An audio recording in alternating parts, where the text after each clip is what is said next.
इतवार का दिन था तो मैंने सोचा आज स्कूल की छुट्टी है। अपने मित्र आकाश को नैनीताल टहलने के लिए आग्रह किया। मैंने फोन किए उसके पास परंतु वो फोन नहीं उठाया।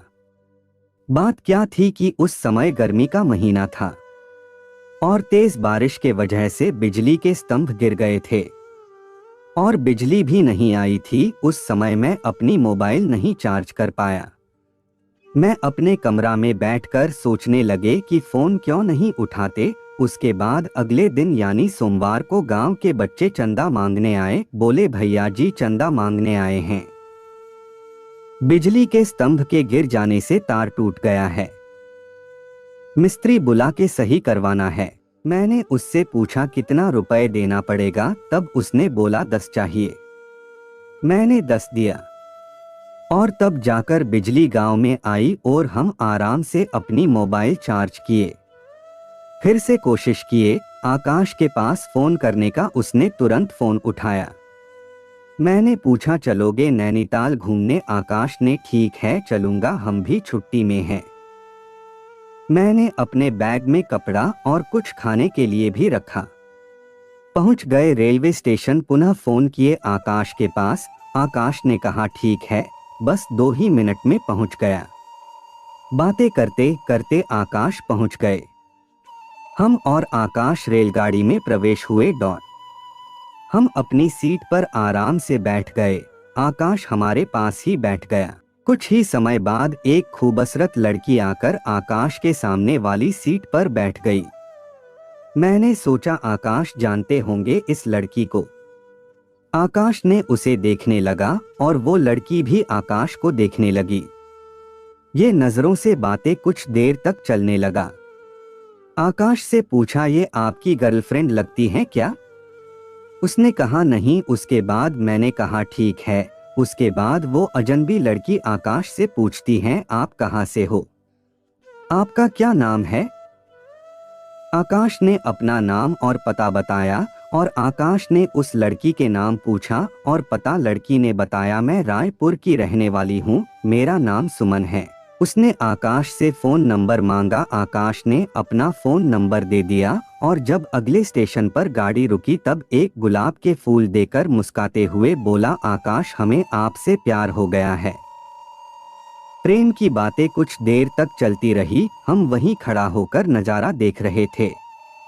तब फिर क्या हुआ? लड़की बोली आप हमें अच्छे लगते हो। आकाश ने कहा थैंक्स। आकाश ने भी उनको यही बात बोली कि आप बहुत खूबसूरत लगती हो। तभी लड़की ने कहा अच्छा चलती हूँ, आप हमारे पास फोन कर देना, बाय।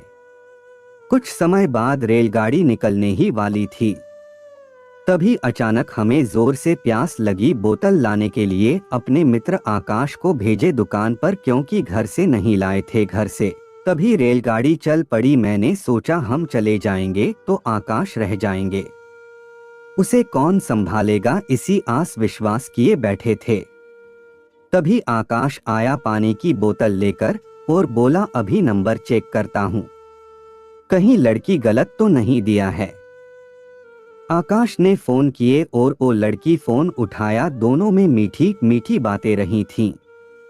दोनों लोग खूब बातें किए। हम देखते रहे अपने आंखों से नजारा और सोचने लगा कि कितना जल्दी प्यार हो गया, और वो भी पहली नजर में। उसने कहा ठीक है बाबा, चिंता मत करो, तुम्हें भी हो जाएगा प्यार। हम पानी पीकर चलने ही वाले थे, तभी अचानक फिर से वो लड़की आकाश के पास फोन किए। उसने कहा क्या हो गया यार, बार बार फोन करती हैं? हमने कहा और 2 नंबर उसके अनजान लड़की को। तभी लड़की ने फिर से फोन किए और बोली मैं यही हूँ, खाना खाने चली आई थी और हमारी भी गाड़ी छूट गई है। आकाश ने कहा सच में यार, हम आपके पास चलेंगे। उस लड़की को बुलाया और जब दूसरी वाली रेलगाड़ी निकली तब तीनों लोग बैठ गए, चल पड़े नैनीताल की ओर। वो लड़की बार बार आकाश के तरफ देखती रही। आकाश ने कहा आप सो जाओ, आपको नींद आती होगी। उसने कहा नहीं यार, वैसे ही देख रही थी। तीनों लोग नैनीताल पहुंच गए। वहां सुंदर फूलों के बाग दिखे, हमें बहुत अच्छा लगा। सभी लोग सेल्फी लेने लगे। झील देखने गए, नाव में बैठकर बहुत खुश हुए सभी लोग।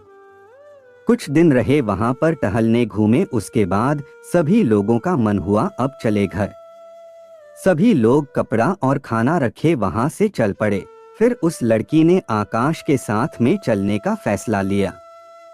बोली, हम आपके साथ जाऊंगी घर। उसने कहा ठीक है। सभी लोग स्टेशन पर बैठ गए।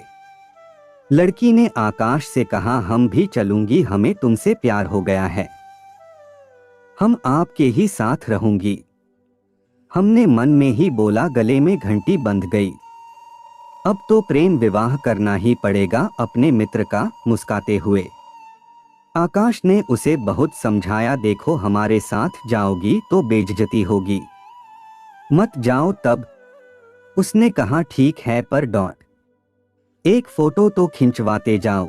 आकाश ने उसके साथ में खड़े होकर फोटो खींचवाया और वो मुस्कुराते हुए अपने घर को चली गई। हमने आकाश से कहा, कितनी अच्छी थी यार, पहली नजर में प्यार हमें भी होता तो क्या होता।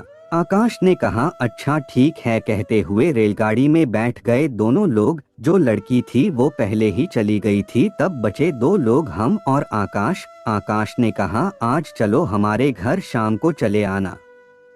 हमने कहा ठीक है। कुछ समय में आकाश के घर पहुंच गए। आकाश की माँ पूछने लगी, कैसा सफर था बेटा। आकाश ने कहा, अच्छा था माँ। आकाश को जोर से भूख लगी। आकाश की माँ 2 थाली में खाना परोसकर लाई। हम दोनों खाने लगे। तभी अचानक पुनः फोन आया। उस लड़की के बातें करने लगे। आकाश की माँ ने पूछा, कौन थी बेटा, किसका फोन था जिससे आप बातें कर रहे थे। आकाश ने झूठ बोल दिया, माँ ये कंपनी का फोन है। खाना खाने के बाद हम दोनों बाहर चले गए खेत में। आकाश अपनी मोबाइल मेज पर रखकर चल दिए। तब फिर फोन आया और वो आकाश की माँ से बातें करने लगी और माँ भी किए बातें। जब शाम होने लगा तो घर लौट आए दोनों। तब आकाश ने अपनी मोबाइल को देखे, तब फोन आया था। कौन थी वो लड़की हमें, जो हमें नहीं बता रहे हो। ये राज की हम जानती हूँ। आकाश ने पूछा, ठीक है बताओ कौन थी। उसकी माँ ने कहा, जिस लड़की से बातें कर रहे हो वो रायपुर की है और आपसे शादी करना चाहती है, तो कर लो बेटा, अच्छा रिश्ता है। बहू भी आ जाएगी और हमें खाना नहीं बनाना पड़ेगा। आकाश ने कहा, ठीक है माँ, मैं अभी फोन करके रिश्ता स्वीकार कर लूंगा। उनके मम्मी पापा से भी बात हो जाएगी। तब माँ ने बोली, हाँ बेटा शादी कर लो, सहारा हो जाएगी। हमें खाना बनाना काफी मेहनत पड़ती है। आकाश ने कहा, ठीक है माँ।